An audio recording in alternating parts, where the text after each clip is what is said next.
Otis, such a good get for this Razorback team and Drew Sanders deciding to come from Alabama, transferring in to Arkansas, a linebacker, which is a position that they definitely need. But he made this decision pretty quickly.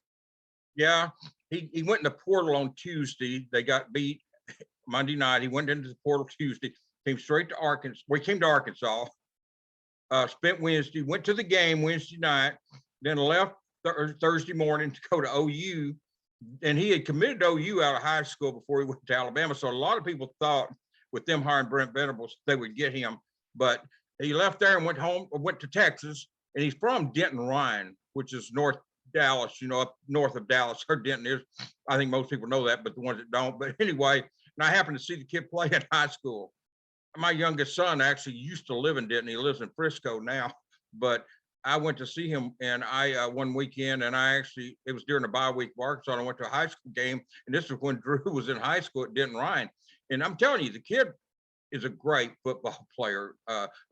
People may say, "What happened at Alabama?" Well, he had a couple of really good games there. Started off good, then he got hurt, and another 5-star moved it. He was a 5-star in high school. Another 5-star moved into his spot, and it's just like happens. He never got it back. He still played. He had some pretty good stats. I mean, he played. He's 6'5", 244 pounds. He looked at what Coach Mike did with Brent Morgan, Bumper Pool, and Hayden Henry. He looked at that, and after sitting on the bench some in Alabama and playing part-time, playing a lot of special teams, kid wanted to go where he could play. And, Arkansas, I don't know, for a kid out of Denton Ryan, 5-star that was committed to OU at the time and went to Alabama. I don't know if we're used to hearing Arkansas not getting those kids, Alyssa. When it came down to Arkansas, Texas, OU were conditioned to say, well, he shouldn't come here. He's not coming here. And but he did. And with this staff, that's what's happening. I mean, I know people got upset with the transfer portal when the kids left, but I told them then, I wasn't trying to be a homer. I said, the portal taketh, but it Yeah, also giveth. I know. That's what you've got to remember. It's frustrating. It's a I get love-hate relationship, isn't it? Yeah, I get it. The kids, people get upset. It's a what happens now world. People get upset, but you've got to be patient in this recruiting because times have changed. It's not like it used to be. You're going to lose some kids each year to the portal, but you're going to get some too, especially when Sam Pittman and his staff are here. You're definitely going to get some. They're killing the portal. They've got 2 former 5-stars and a former 4-star. Yep. So, Well, speaking of the portal, it could even give more. And you look at Dwight McLaughlin, who is a transfer in the portal right now from LSU. yeah, former 4-star. He at Klein Oak, I believe it was. Yeah, Klein Oak High School in Houston or Spring, Texas. This kid's 6'2", 186, cornerback. They recruited him out of high school. He came down to Arkansas, Southern Cal, Georgia, and LSU out of high school. So you see what kind of offers he had. I mean, he had a ton of offers, but that was his 4 finalists. And Arkansas this time has got him on campus this weekend. He got here yesterday. He was here this morning for an official visit, and he's just, I think Arkansas is in good shape there. I mean, Sam Carter's recruiting him, and if you can get McLaughlin, then you basically, what you did, you traded Joe and Greg for Landon Jackson, who they got, and Dwight McLaughlin, and we'll see who gets the better end of that trade eventually. I mean, that's what happens in the transfer board. Boy, you just see them go and you see them coming, and it's just times have changed. That's just the way it is now, and it's not, and unless something changes with the rules, it's not going to change back. So might as well get used to it. But just know this staff can go out here and get kids. They may lose some, but they're going to go out here and get them too. And at the end of the day, it's who you got, not who's not here. It's who you got that you're either going to win or lose with. And I'll take the chances with the kids that we're talking about today on here. Absolutely. All right, we're going to continue on. Luke Haas, who is a tight end, and of course we know Arkansas. That's another position group that they would love some more depth in. Yeah, and he's 2023, and they've already got 2 4-star commitments tied in that group. You've got Helm out of Kansas and the kid out of Ashtown. So you're just sitting here thinking, can they get another one? Well, Luke was committed to OU. He was committed to OU, But when the coaching change came, he's from Bixby, by the way, Bixby, Oklahoma. When OU made the coaching change, he decommitted from the Sooners. He'd been committed for a few months. Arkansas never stopped recruiting him.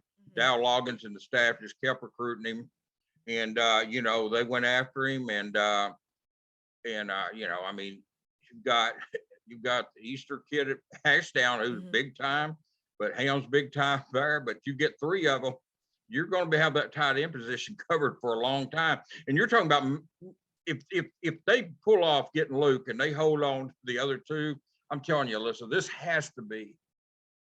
I mean, I can't tell you exactly, but it has to be the best recruiting class at tight end ever in the history of college football. If you pull off those 3-4 stars, and Luke is almost a five-star, and I'm telling you, the kid at Ashdown should be a 5-star. I mean, he is one of the best athletes I've seen in a long time. A great basketball player, but I think Luke is going to make an announcement of some kind probably later on this week. He's been teasing on Twitter. He put on there a while ago 918 to 479, and people love that. And he's a big kid, big kid, good player. Well, great player, not good player. But I'll tell you what, it's just that'd be another great pickup if they could land him. And I was joking with someone this morning. I said, if Arkansas got Luke and then pulled in Gentry Williams too, that'd be a heck of a. I mean, they'd go crazy in Oklahoma. They might close the state line, not close down the border. Yeah, they're not going to let us drive. We're going to find a different way to go to Dallas, probably. I'm not saying they'll get Gentry That's Williams. hilarious. I was joking if that happened. That would be pretty funny, though. I know he's not on our list, but Gentry Williams, the defensive back at Tulsa, Booker T, they're still recruiting him. And I'm not saying they'll get him. I think he'll go to OU. But I'm just saying, anything can happen. I never count out this staff completely on anybody. I really don't. Well, let's keep going. Jackson Player's a guy that you like out of Tulsa, and he's a defensive end. Yeah, he's a kid that at Oklahoma State tried. They offered him when he came out of transfer.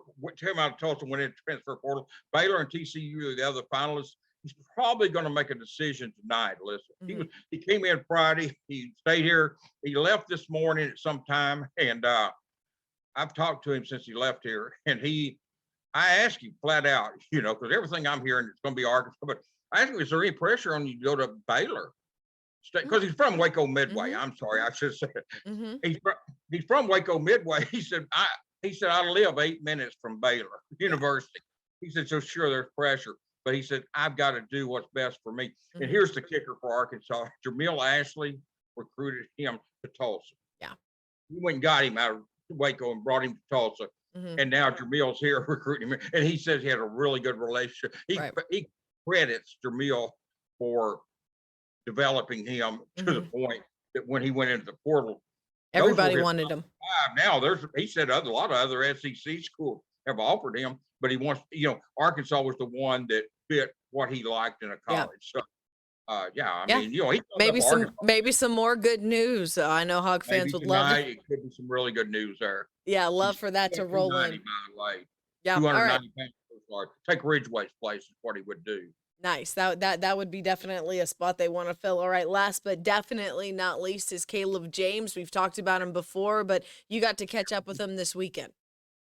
I'm going to be his press agent. I think, I'm talking about him every week on here, but this won't be the last time. The reason I'm talking about him today, he's going to make a decision Tuesday on his 17th birthday. I was joking with him yesterday out in the snow. I told him, I said, I was 17 at one time, but I don't remember it. I said, I'm pretty sure I was 17 at one time, but it's been so long ago, I don't remember that. So I told him enjoy his birthday, but let me know when he makes that decision. Yeah. But no, it's Arkansas or OU, Texas, Oklahoma State, or Baylor or Texas Tech or Oklahoma State. But I feel really good about Arkansas there. He was at the junior day Saturday or prospect day. He's going to be back this coming Saturday, and he's making a decision Tuesday. So that tells me probably a pretty good chance for Arkansas. But no, here's a kid, 6'5", 250, a 4-star defensive lineman. He has transferred from Fort Worth Nolan Catholic over to Mansfield High School. So he's at Mansfield for his senior year, but class kid, Had a good time up here in the snow. Just, you know, we've talked about him. I don't know what else to say, Mhm. but he is a heck of a player. He's been here a million times. He was at the A&M game, and we talked about that yesterday, Alyssa. I asked him. I said, because I knew he was at the A&M game in Arlington. I saw him down there in Arlington. I said, did that when you? I mean, they beat Texas, but I said, is that? I said that to me when they beat A&M was kind of like, this is gonna be a pretty good season. He Mhm. said he agreed with that. I mean, I knew they beat Texas, but when they beat A&M, you Sure. just kind of feeling this was Yeah. not at Razorback Stadium. You know, they've lost A&M so many times you can't even keep up with. And he said, yeah, he agreed with me. That's when Mhm. he had a feeling Arkansas knew they were going to be pretty good. Yeah. So, but we'll see what happens on him Tuesday night. Yeah, Hawk fans got their fingers crossed. Again, it could be a good night, a good week for the Razorbacks in recruiting if things go well. Otis Kirk, always in the know, filling us in on everything on the recruiting trail. Really appreciate you, Otis. Thank you. Thank you. And I'll talk to you later, Lisa.